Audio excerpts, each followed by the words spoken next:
first of all say that I am 73 years old right now. My life started at 61. Prior to that, I was in real big problems.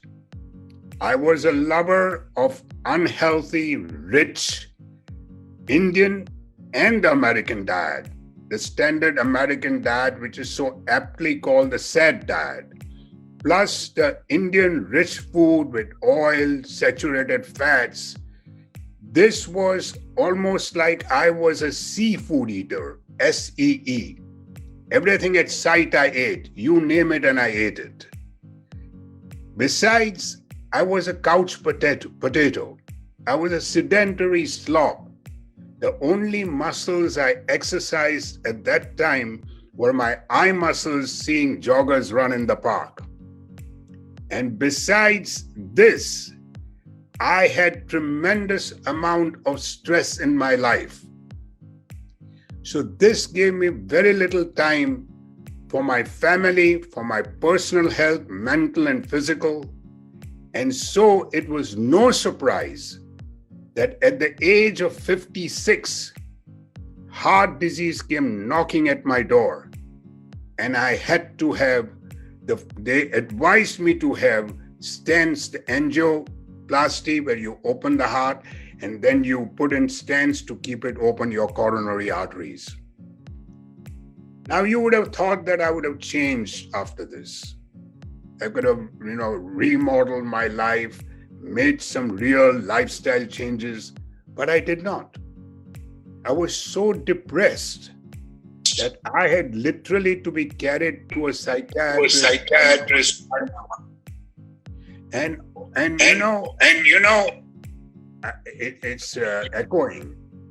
Anyway, so what I was saying was that besides this, now I had all the problems, medical problems that you can envision. Bronchitis, pneumonia, sinuses came visiting me every year. I had chronic constipation that led to severe diverticulitis, which perforated twice. I was admitted long stay in the hospitals with IV fluids, which led me to mouth ulcers for long periods of time. And then I had inguinal hernia, which had to be surgery had to be done, thrombotic piles, you name it. So there was a standing joke in my clinic. If a patient came and told me, Doc, I got this, I would say, don't worry, buddy, I have it too. That was my state of affair at that particular time.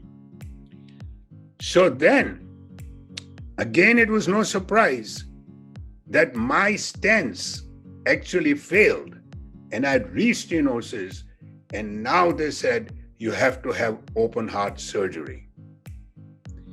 This, folks, was a calling point for me.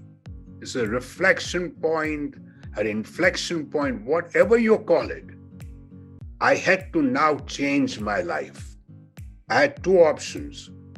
One, to sit on the rocking chair and like most of my other heart patients that I have, and just wait for the inevitable death.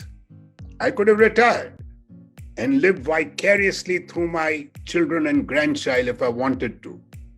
My second option was to turn this setback into an opportunity. And I just didn't want an opportunity. I wanted this setback to be a major comeback.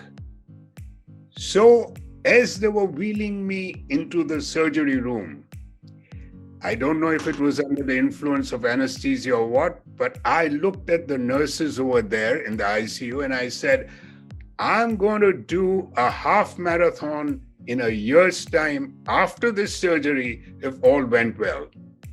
Well, of course, there were giggles and smiles and they thought I was joking, and I don't blame them, because to me, I can understand where they were coming from. But after surgery, something that I had decided on became so important that now On the third day after surgery, I went on the treadmill. I did not take a single pain medication at all. To me, right now, the pain that I had excruciating when they cut you open was pleasurable compared to the mental agony I had before.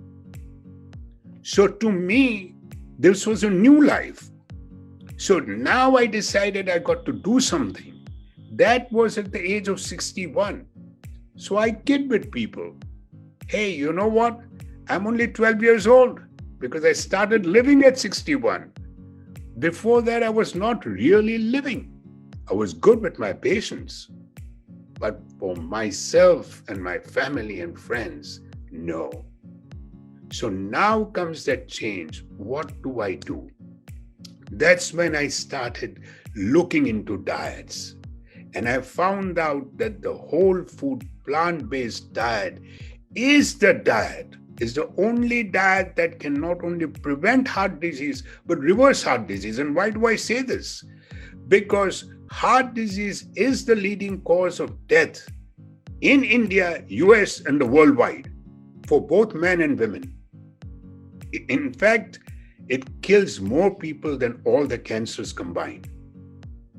And in India, from 1990 to 2019, we've doubled our heart disease.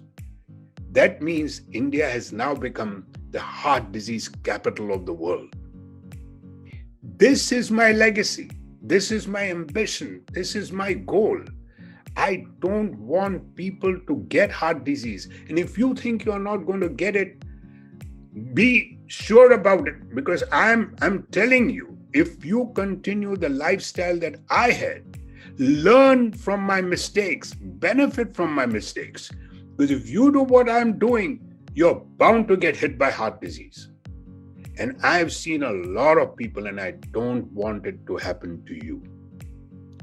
So the diet was one aspect, exercise. I said, now, a guy who had not even gone 1 kilometer, what do I do? Do I take up tennis? Very expensive. Getting rackets and golf again. So the easiest thing for me was to do was take sneakers and shorts and run. And I loved running. And I love running alone. The reason being that to me it is meditation in motion. You hear the birds chirp. You hear the water streams. You smell the flowers. It is something which is beautiful. And from 1 kilometer to 5 kilometers to 10 kilometers, come 8 months after my open heart surgery, I ran the Nashville half marathon. Suddenly in the marathon, I'm seeing hills. I had no hills in my little town in Gadsden, Alabama. And I'm scared. Oh my God, how am I going to climb these hills? I said, wait a minute. Just relax, enjoy, do what you have to do. And I loved it. People offered me beer. I had a few sips of beer. I was going very well. Everything was fine. It took me 3.5 grueling hours to complete it. But folks, I felt like I was on top of Mount Everest when I finished it. From now on, there was no stopping at all. I did marathons, half marathons, triathlons, went to Mount Kailash, and I did a parikrama without any yak or donkeys or oxygen. I went to Mount Kilimanjaro, finished that. I've jumped out of airplanes, done bungee jumping. Life is so beautiful now. That is my story, folks. I don't want you to get heart disease. And the other day my wife was telling me that, Akhil, you're very busy with your book and your message about a heart-healthy lifestyle. You're not paying enough attention to me. And I said, honey, the day heart disease is not number 1 killer in the world and becomes number 2, I will be all yours. She didn't take it kindly when I said that, but it's a